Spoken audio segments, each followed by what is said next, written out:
미움받을 용기, 자유롭고 행복한 삶을 위한 아들러의 가르침. 과거의 트라우마 사건에 현재의 내 인생을 맡겨서는 안 됩니다. 트라우마 같은 프로이드식 원인론은 과거의 특정한 사건만을 선택해서 현재 자신의 복잡한 문제를 합리화하려는 저렴한 시도에 불과합니다. 우리는 미래의 꿈과 목적을 위해서 현재를 살아가는 것은 아닙니다.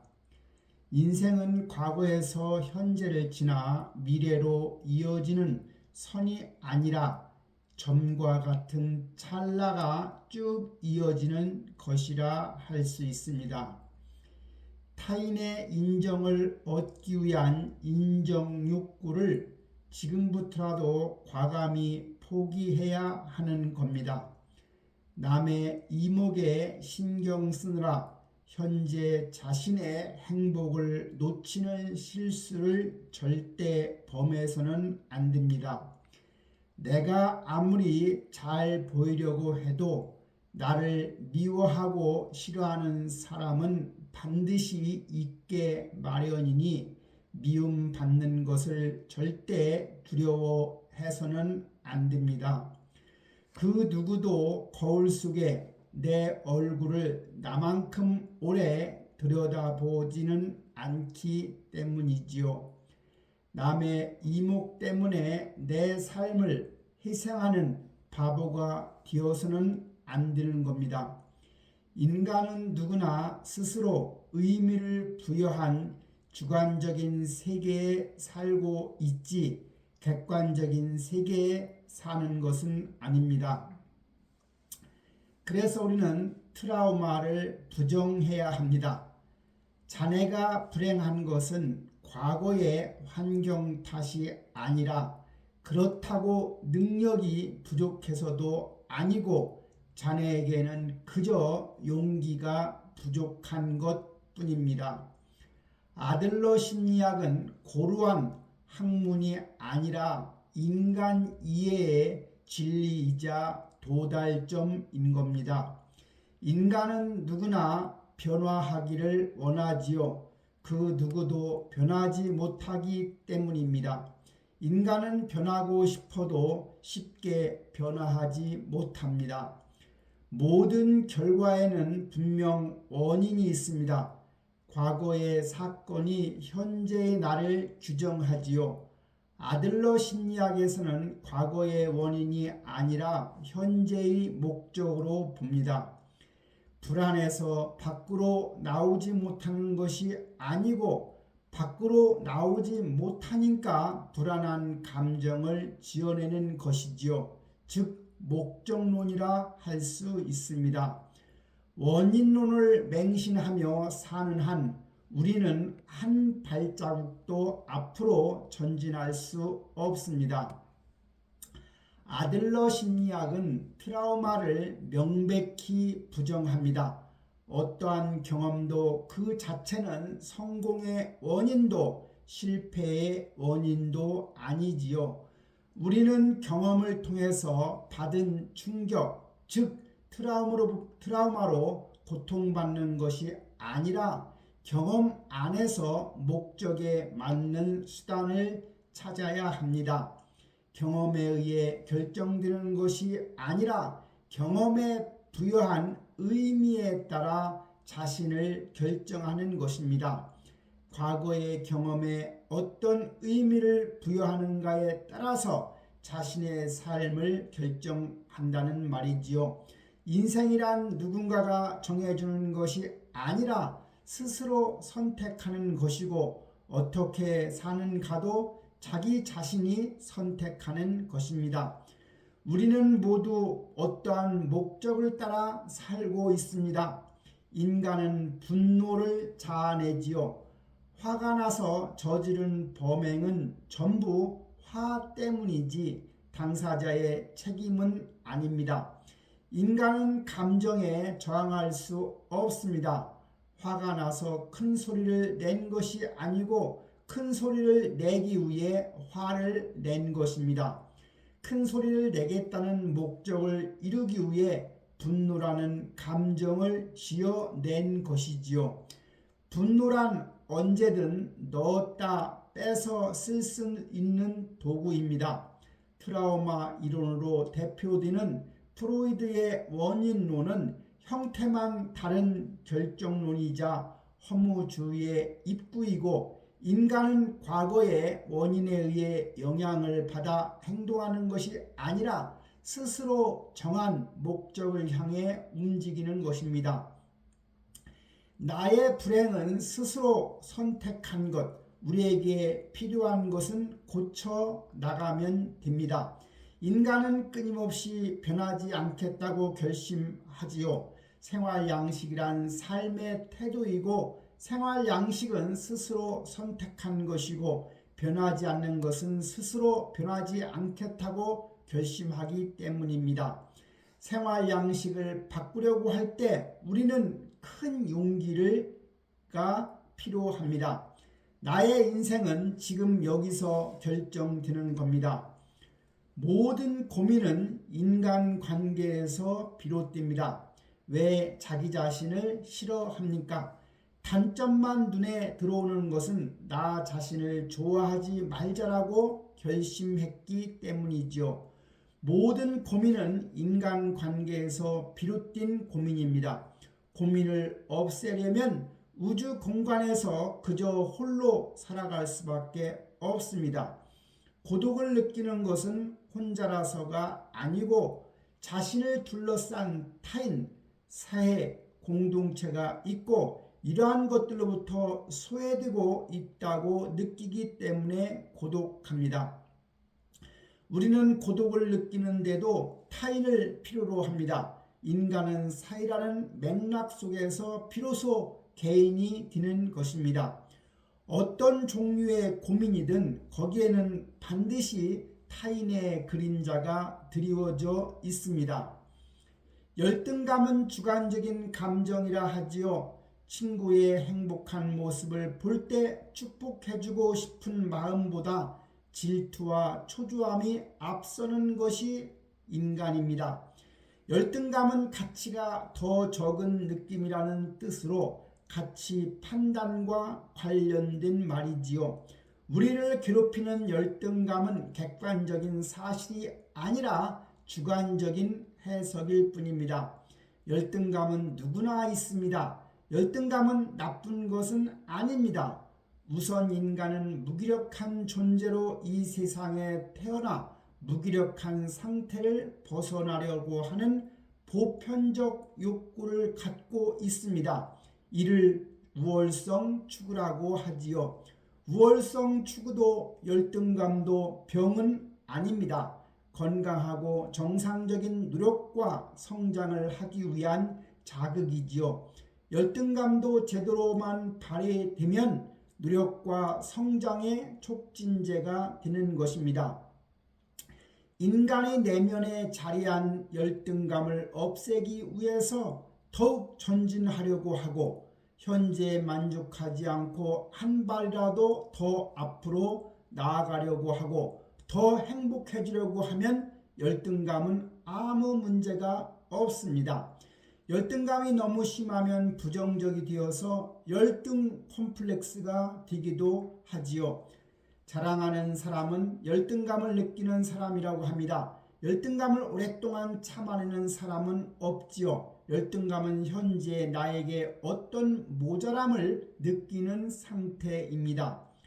모자란 부분을 어떻게 채울 것인가? 노력과 성장을 통해 채우는 것이 바람직합니다. 학문에 힘쓰거나 연습에 매진하거나 일에 열정을 쏟거나 그렇지 못하면 열등 컴플렉스에 빠지게 됩니다.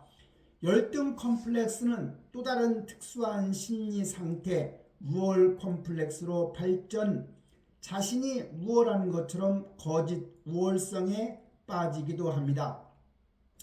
거짓 우월성은 권위 부여로 예를 들어 저명 인사와 각별한 사이라든가 경력을 속이거나 옷이나 장신구 등 브랜드 제품을 과시하는 것, 이를 통해 나라는 존재가 우월한 것처럼 꾸미는 것을 말하지요.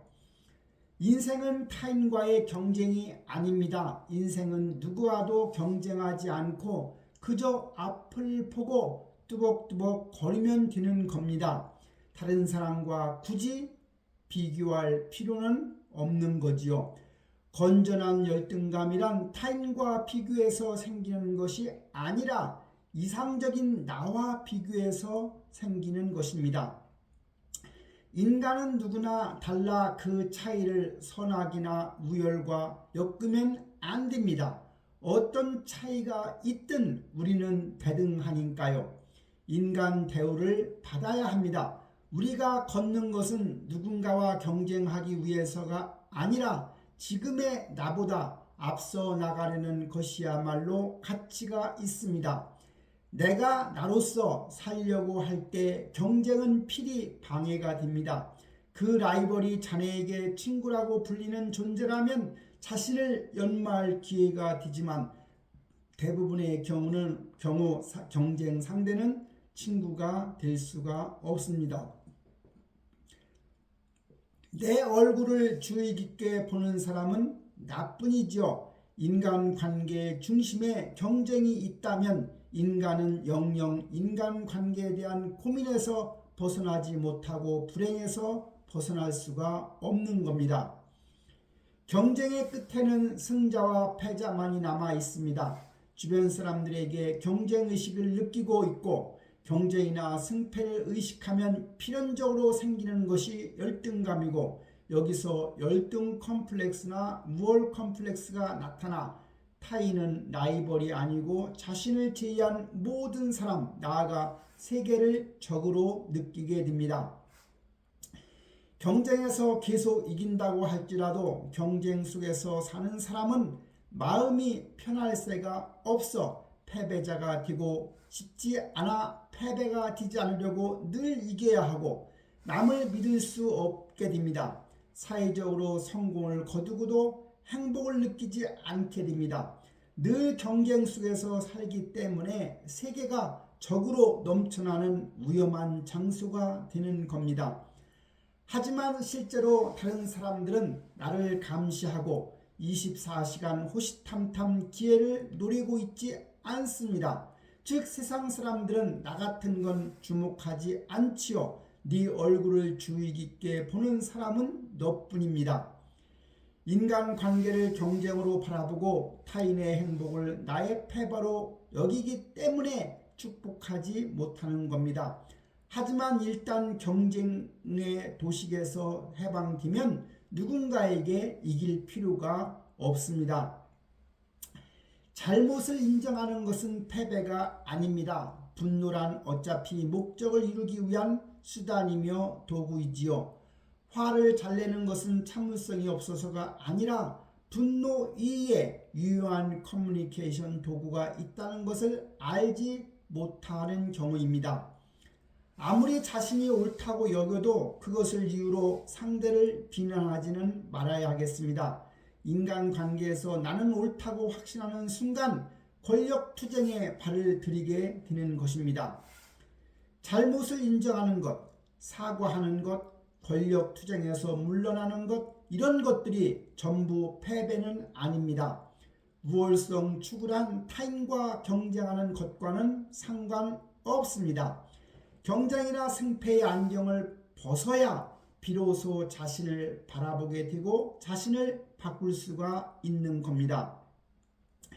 행동의 목표는 자립할 것과 사이와 조화를 이루며 살아가는 겁니다.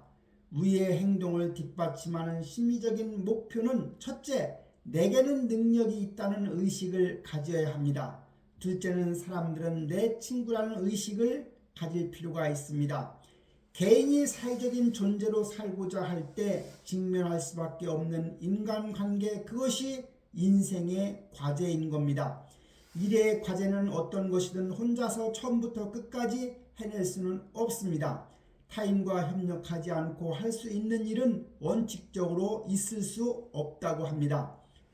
교우 과제란 인간 친구 관계로 관계를 맺는 것도 관계가 깊어지는 것도 어려운 관계, 친구와 지인은 수가 중요하지 않고 관계의 거리와 깊이입니다. 아들러 심리학은 타인을 바꾸기 위한 심리학이 아니라 자신을 바꾸기 위한 심리학이지요. 사랑의 과제는 연애 관계와 가족 관계로 상대가 행복하면 그 모습을 순수히 축복해 주는 것이고 서로 구속하는 관계는 결국 깨질 수밖에 없는 겁니다. 인간은 이 사람과 함께 있으면 자유롭게 행동할 수 있다는 생각이 들었을 때 사랑을 실감하게 됩니다. 열등감을 느끼지 않고 우월함을 과시할 필요도 없는 평온한 지극히 자연스러운 상태인 겁니다. 구속이란 상대를 지배하려는 마음의 표징이며 불신의 바닥에 깔린 생각이지요. 연인이 붉은 실로 연결된 사이라면 부모와 자식은 단단한 쇠사슬로 연결된 관계로 손에는 작은 가위밖에 없습니다. 인간이 혼자 사는 것은 원칙적으로 불가능하며 사회적인 맥락 속에서만 개인이 되는 겁니다. 아들러 심리학은 개인으로서의 자립과 사회에서의 협조를 목표로 합니다. 아들러는 일, 교우, 사랑이라는 세 가지 과제를 넘어서라고 하지요.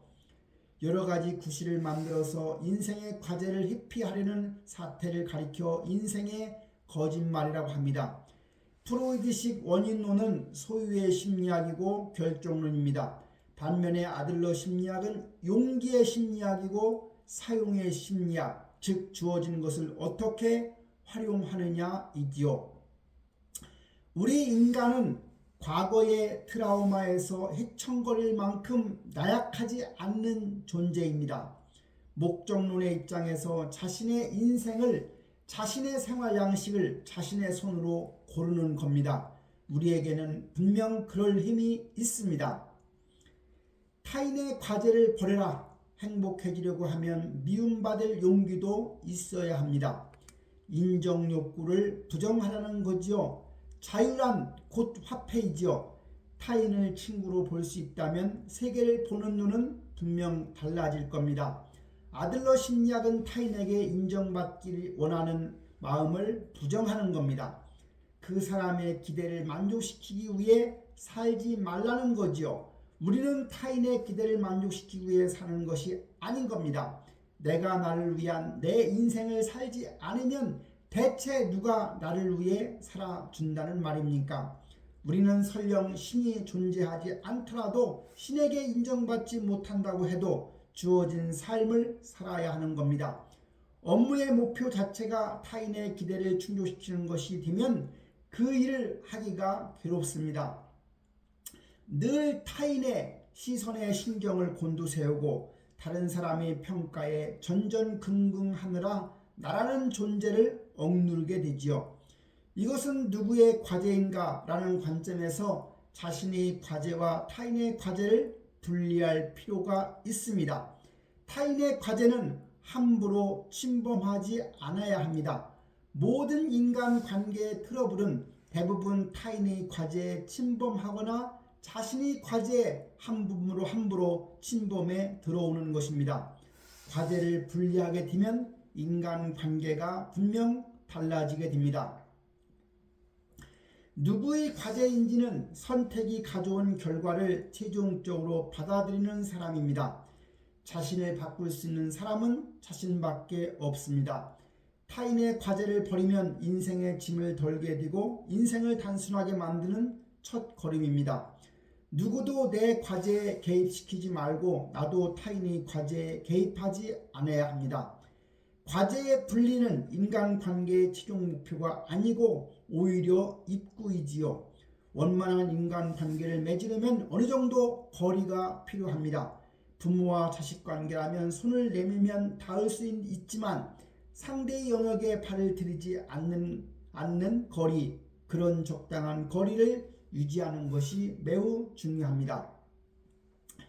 타인에게 인정받는 삶인가, 인정받지 않아도 되는 자유로운 삶인가, 타인의 과제에 개입하는 것이야말로 자기 중심적인 발상이지요.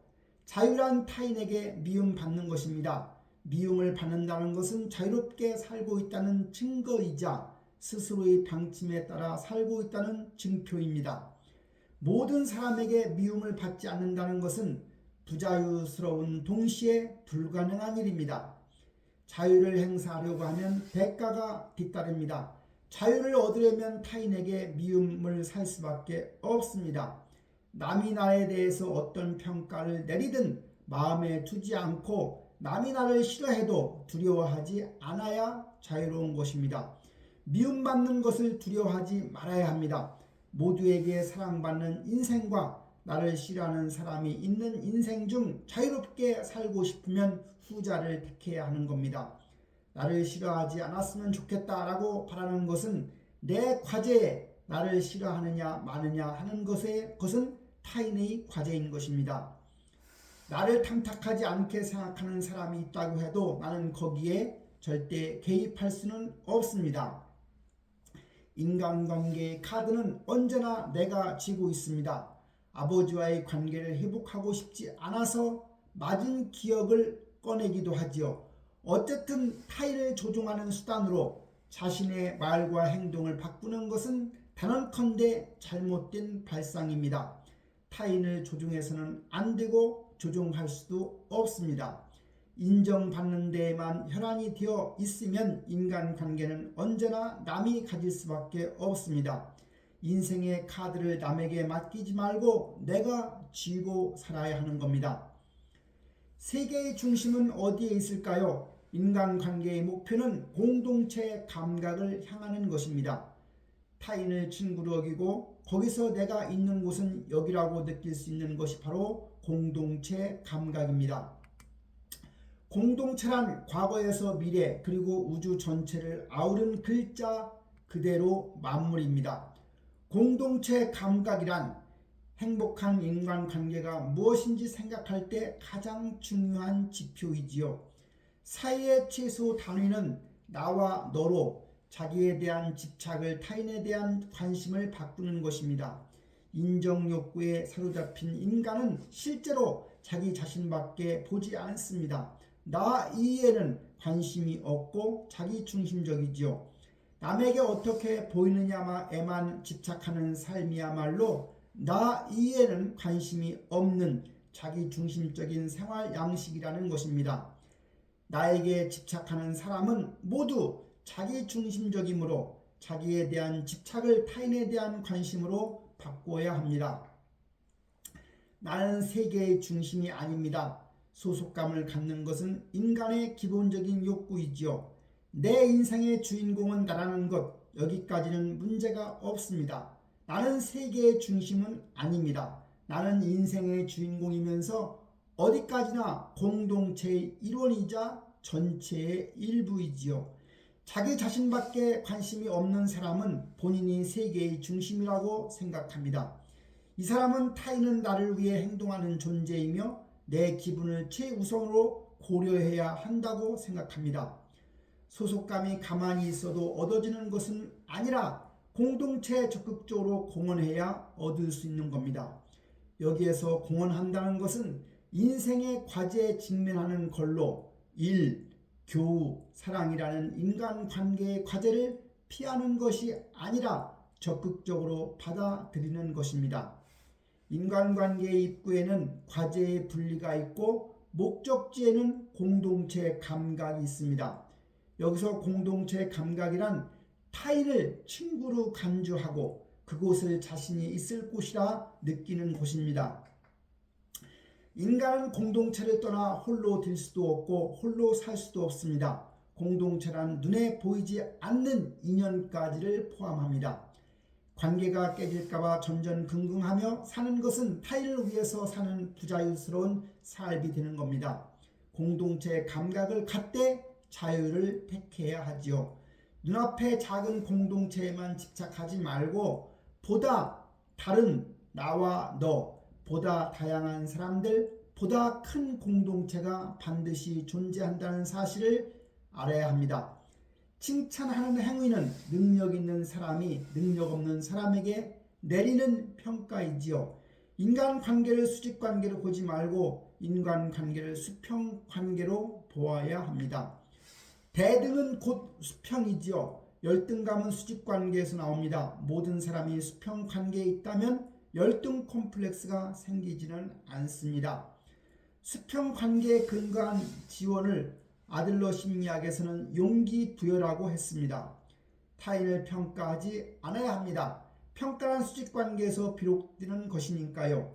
수평관계에서는 감사나 존경, 기쁨의 인사 같은 말이 순수할 겁니다. 인간은 자신이 가치 있다고 느낄 때 용기를 얻습니다. 자신의 주관에 따라 나는 다른 사람에게 공헌하고 있다고 느낄 때 비로소 자신의 가치를 실감하게 되는 겁니다. 여기에 존재하는 것만으로 가치가 있지요. 타인을 행위의 차원이 아닌 존재의 차원에서 살펴야 합니다. 거기에 존재하는 그 자체를 기뻐하고 감사해야 하지요. 우리는 여기에 존재하는 것만으로도 이미 타인에게 도움이 되고 가치가 있습니다. 살아있는 것만으로도 기쁜 겁니다. 오늘 생명 연장하는 것만으로도 기쁜 겁니다. 의식상에서 대등할 것, 그리고 주장할 것은 당당하게 주장하는 것이 중요하지요. 자리 분위기를 보고 수직관계에 종속되는 것은 자신의 책임을 회피하려는 무책임한 행동일 겁니다. 지금 여기를 진지하게 살아가야 합니다.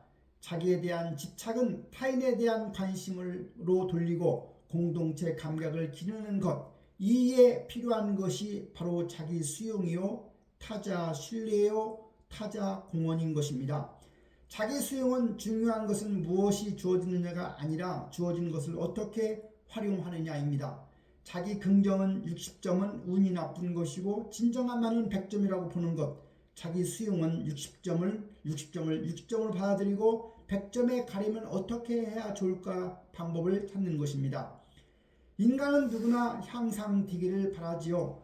긍정적 포기라 함은 변할 수 있는 것과 변할 수 없는 것을 구분하고 바꿀 수 없는 것에 주목하지 말고 바꿀 수 있는 것에 주목하자는 겁니다. 제게 바꾸지 못하는 일을 받아들이는 차분함과 바꿀 수 있는 일을 바꾸는 용기와 그 차이를 늘 구분하는 지혜가 필요합니다. 우리는 능력이 부족한 것이 아니라 용기가 부족하다고 했지요. 신뢰하는 것을 두려워하면 결국은 누구와도 깊은 관계를 맺을 수 없다고 합니다. 타자 신뢰를 통해서 더 깊은 관계 속으로 들어갈 용기를 가질 때 인간관계의 즐거움이 늘어나고 인생의 기쁨 또한 늘어난다고 합니다. 자기 수용은 있는 그대로의 나를 받아들이고 내가 할 수 있는 것과 내가 할 수 없는 것을 구분할 수 있다고 하면 배신이 타인의 과제라는 것도 이해할 수 있고 타인을 신뢰하는 길로 들어서는 것 또한 어렵지 않습니다. 일의 본질은 타인에게 공헌하는 것입니다. 나를 있는 그대로 받아들이는 것이 자기 수용이고 다른 사람을 조건 없이 신뢰하는 것을 우리는 타자 신뢰라고 합니다. 타인을 신뢰한다는 것은 그 타인을 친구로 받아들이는 것이지요. 만약 타인이 친구가 되면 자기가 속한 공동체에서 있을 곳을 찾을 수 있게 되는 겁니다. 여기에 있어서도 좋다는 소속감을 얻게 되는 것이죠. 타인을 적으로 여기는 사람은 자기 수용도 하지 못하고 타자 신뢰도 못합니다. 타자 공헌이란 나를 버리고 누군가에게 최선을 다하는 것이 아니라 오히려 나의 가치를 실감하기 위한 행위입니다. 타자 공헌이란 사이에 나가 일하는 것, 노동을 통해 타인에게 공헌하는 것, 공동체에 헌신하며 나는 누군가에게 도움이 된다는 것을 실감하고 나아가서 자신의 존재 가치를 받아들이는 것입니다. 부자들도 바쁘게 일하는 이유는 타자 공헌을 위해 나아가 여기에 있어도 좋다는 소속감을 확인받고 싶어서라고 합니다. 자기를 수용하는 것, 이것은 바로 배신을 두려워하지 않고 타인을 신뢰하는 것이고 이는 타인을 무조건 신뢰하고 그 사람들을 내 친구라고 여기게 되면 타자 공헌을 할 수 있게 되고 이것은 타인에게 공헌함으로써 나는 누군가에게 도움이 된다고 실감하게 되며 있는 그대로의 자신을 받아들이게 되고 즉 이것이 바로 자기 수용을 할 수 있는 겁니다. 인생의 조화가 결여된 사람은 나를 싫어하는 한 명만 보고 세계를 판단한다고 합니다. 회사의 일만 몰두하는 사람은 인생의 조화가 결여된 삶이지요. 인간에게 있어 최대의 불행은 자신을 좋아하지 않는 겁니다. 행복이란 공헌감이지요. 모든 인간이 행복해지려면 행위의 차원이든 존재의 차원이든 자신이 누군가에게 도움이 된다고 느끼는 것, 즉 공헌감입니다. 공헌감을 얻는 가장 손쉬운 방법은 남들로부터 인정받는 것. 그러나 인정 욕구를 통해서 얻은 공헌감에는 자유가 없습니다. 우리는 자유를 선택하면서 더불어 행복을 추구하는 존재이므로 인정 욕구에 연연해하는 사람은 아직도 공동체의 감각을 갖지 못하고 자기 수용과 타자 신뢰, 타자 공헌을 하지 못한 것입니다. 공동체의 감각만 있으면 인정 욕구가 사라집니다. 인간은 내가 누군가에게 도움이 된다고 느낄 때만 자신의 가치를 실감할 수 있습니다. 누군가에게 도움이 된다는 주관적인 감각, 즉 공헌감만이 있으면 그걸로 충분하다는 얘기입니다. 우리 인간은 우월성 추구라는 보편적 욕구를 가지고 있습니다.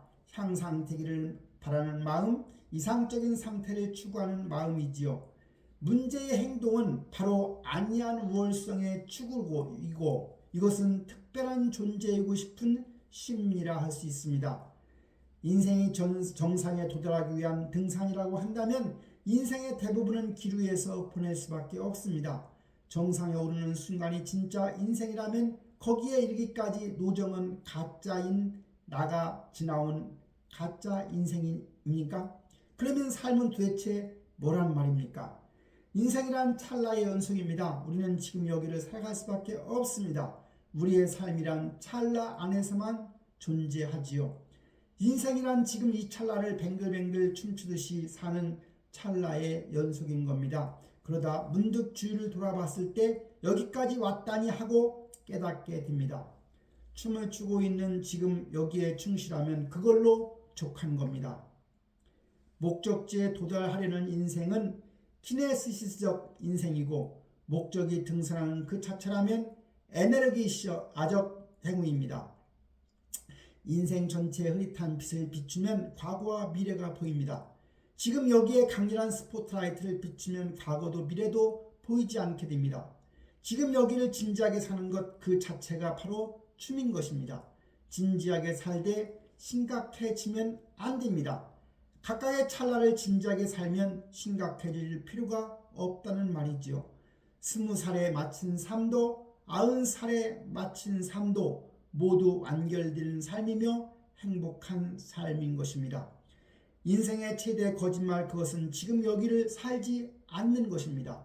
과거를 보고 미래를 보고 인생 전체에 흐릿한 빛을 비추면서 뭔가를 본 것 같은 착각에 빠진 겁니다. 인생이 찰나의 연속이라고 할 때, 인생이 지금 여기에만 존재한다고 할 때 대체 인생의 의미는 무엇입니까? 무엇을 위해 태어나서 이런 고통으로 가득한 삶을 견디며 죽음을 맞이하게 되는 걸까요? 일반적으로 인생의 의미란 없습니다. 인생의 의미란 내가 내 자신에게 주는 것이지요. 내 인생의 의미를 줄 수 있는 사람은 다른 누구도 아닌 나밖에 없습니다. 우리 인생도 길잡이 별이 필요합니다. 그 별이 타자 공헌이라 합니다. 타인에게 공헌한다는 길잡이 별만 놓치지 않는다면 헤맬 일도 없고 뭘 해도 상관없습니다. 나를 싫어하는 사람에게 미움받으며 자유롭게 살면 그뿐입니다. 찰나인 지금 여기서 진지하게 춤추고 진지하게 사는 겁니다. 과거도 보지 말고 미래도 보지 말고 완결된 찰나를 춤추듯이 사는 거지요. 누구와 경쟁할 필요도 없고 목적지도 필요 없습니다. 춤추다 보면 어딘가에 우리는 분명 도착하게 됩니다. 내가 바뀌면 세계가 바뀌는 겁니다. 세계란 다른 누군가가 바꿔주는 것이 아니라 오로지 나의 힘으로만 바뀔 수 있는 겁니다. 세계는 단순합니다. 인생 또한 그러합니다.